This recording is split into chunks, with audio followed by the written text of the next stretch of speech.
Kumusta na po kayo mga kaibigan, mga ginigiliw naming taga-subaybay? Saan mo pong dako kayo sa mundo naroroon? Sana po ay nasa mabuti kayong kalagayan sa mga oras na ito. Mga kaibigan, sa araw na ito ay atin pong talakayin yung Israel-Palestine conflict, na kung saan ay marami pong naglalabasang mga disinformation na atin pong mapapanood sa social media at sa mga mainstream media.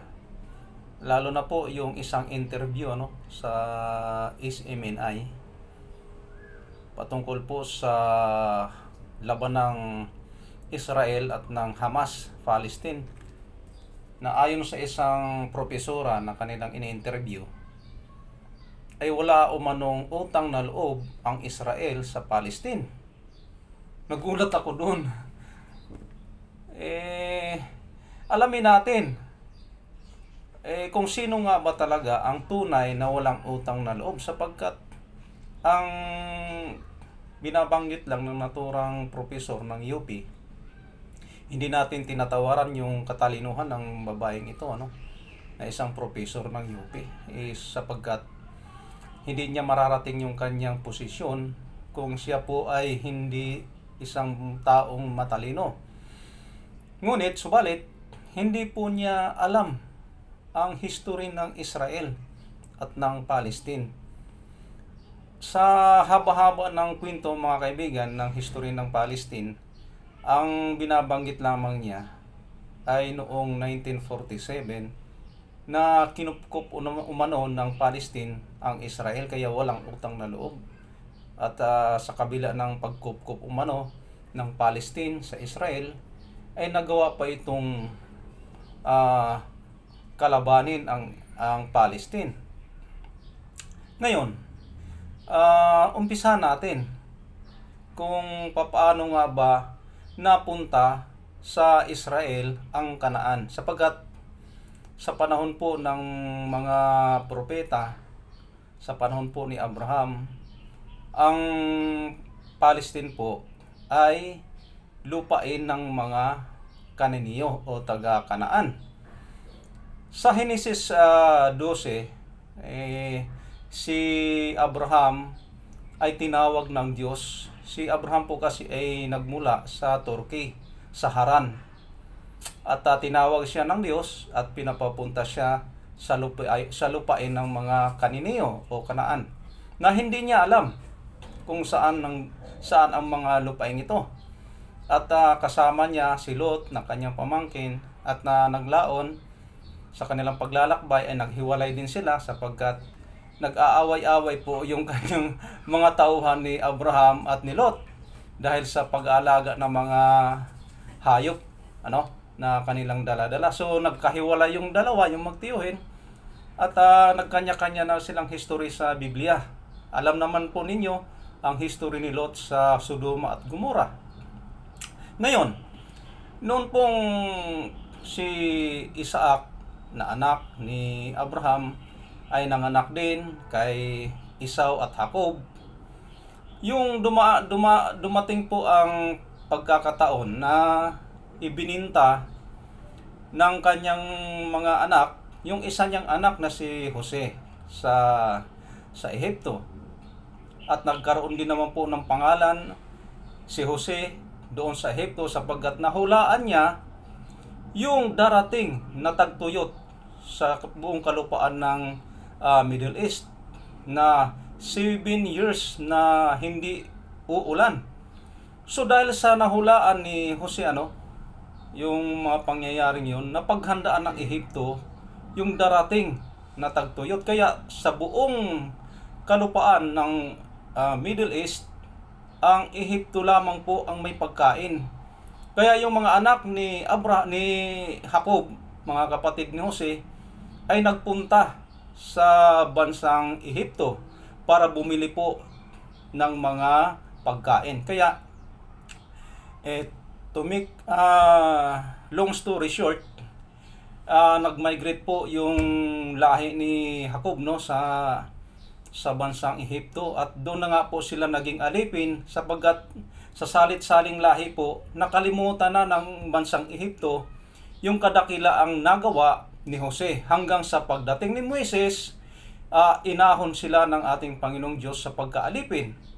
Nung naglakbay na sila, mga kaibigan, sa papuntang bansang Kanaan o lupain ng mga Palistiyo, inutos ng Diyos na lipuling lahat ang mga Palestino sa bansang yon o sa mga kalupaang yon.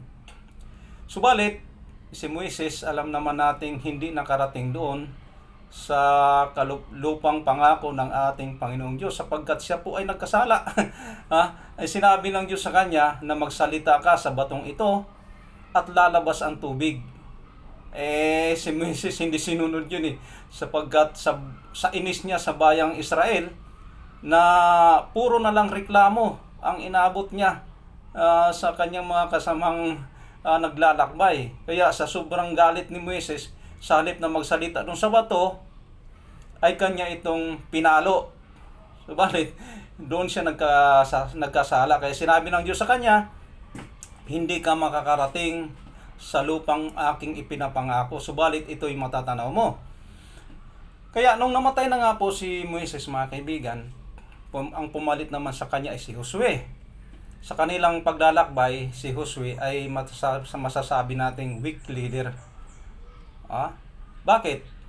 Ang utos sa kanya sa kanila sa panahon ni Moises ay lipuling lahat ang mga Kaniniyo o mga Palestine. Subalit doon sa Jericho na kanilang sinakop, lungsod ng Kanaan, ay nagtira po sila ng isang pamilya ron. Kaya doon pa lang lumabag na si Josue. At lalong lumabag si Josue nung pagdating na nila sa Kanaan. Sapagkat nalinlang po si Josue ng mga Palestino. Nagpapanggap po ang mga taga roon na hindi taga roon. At nakipagkasundo sa kanila na huwag silang patayin sa ngalan ng Diyos. Kaya ito namang si Josue, dahil nga sa weak leader, hindi na niya sinasangguni ang ating Panginoong Diyos kung sino ba itong mga tao na ito. Kung sila ba'y mga Kaniniyo na dapat patayin o hindi. Sapagkat nagpapanggap yung mga Kaniniyo na hindi sila taga roon. Subalit natuklasan ni Josue na sa kanilang pagdating sa pinakapusod ng Kanaan, ay naroon yung mga taong nakipagkasundo sa kanila. Kaya dito sa Josue 9:24, kinumpronta ni Josue yung mga taong yon. Sapagkat sabi ninyo, kayo'y taga-ibang lupa. Bakit? Taga rito lang pala kayo. Kaya ang sabi ng mga taong yon, natakot po kasi kami dahil sinabi ng Diyos sa inyong leader na si Moises na kami ay lipuling lahat. Kaya gumawa po kami ng paraan. Ngayon, sabi nung mga Palestino, wag nyo lang kaming patayin, gawin nyo na lamang po kaming mga alipin hanggang sa salit-sali ng aming lahi. Kaya ganoon ang nangyari. Hindi pinatay ng mga Israelita, hindi nila nilipol yung mga Palestine. Kaya lalabas ngayon, ang may utang na loob ay hindi po ang Israel. Ang may utang na loob, ang malaking lutang na loob, ay ang mga Palestine. Bakit? Hindi po sila nilipol ng mga Israelita ng panahong yon. Kung nilipol sila ng mga panahong yon ng Israelita, wala na sanang Palestine ngayon. Wala nang gulo sa Israel. At dahil doon, dahil hindi nga sila nilipol ng Israel, dahil nga si Josue ay weak leader ng Israel, ng bayan ng Diyos, nagbigay uli ng utos ang ating Panginoong Diyos sa kanila. At sinabi, palayasin ninyong lahat ang mga yan. Dahil kung hindi, sila'y magiging tinik ng inyong mga lalamunan, maging puwing sa inyong mga mata, at sila'y gugulo sa inyo. Nangyari po yun. At yan ay mababasa natin mga kaibigan sa mga bilang 33 verse 53 to 56.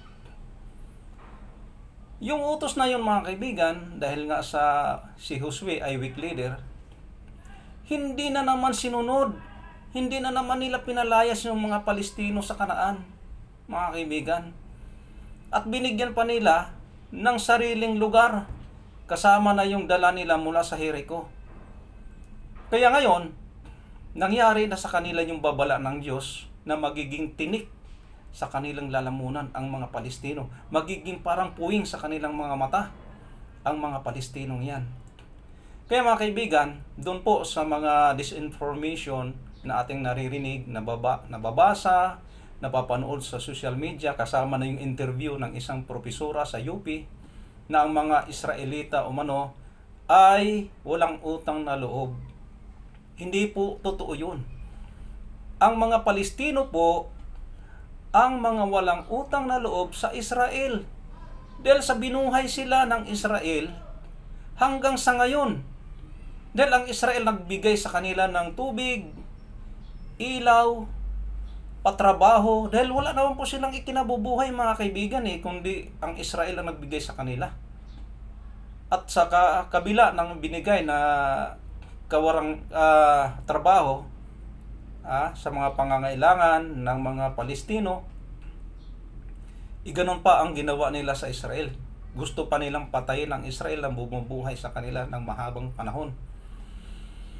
So, ang sabi nila, nag-umpisa lang daw yung armed conflict ng Israel at ng Palestine noong 1947 nung nagkaroon ng digmaan sa pagitan ng Israel at ng Palestine dahil sa away teritoryo doon nga sa lupa ng Palestine. Mali po, hindi po 76 years lang nag-umpisa yung hidwaan nila mga kaibigan, kundi sa panahon pa po ni Moises, 3,000 years mahigit na ang kanilang hidwaan. Kaya nga po merong David ang Goliath di ba? Israel, si David na isang 14 years old that time, at si Goliath naman ay isang napakatangkad na sundalo ng Palestine. Dahil nga ang Palestine ay ayaw ng Diyos sa lahing yan. Kaya nga sila pinapalipol tinalo lang ng isang 14 years old na si David yung kanilang sundalong si Goliath. At hindi lang yun, dyan din po nagkaroon ng sikat na history ang Samson and Delilah. Nilinlang ni Delilah si Samson. Si Samson umibig ng todo-todo. Mga kaibigan, dahil nga sa gusto ng Diyos na ang Israel ay huwag asawa sa ibang lahi, kaya si Samson ay naparusahan. Nalinlang.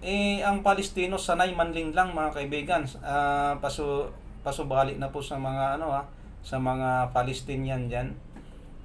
Sanay po sila manlinlang. Nalinlang nila si Josue na nagpapanggap sila na hindi mga Palestino, hindi mga taga-Kanineo.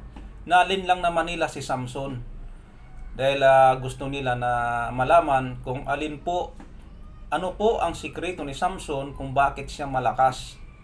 Kaya hindi po nag-umpisa lamang noong 1946 ang hidwaan. 1947 mga kaibigan ang hidwaan ng Palestine at ng Israel. Kundi mula pa po yan sa panahon ni Moises nung ipakubkob ng Diyos ang lupain ng mga Kanineo sa Palestine.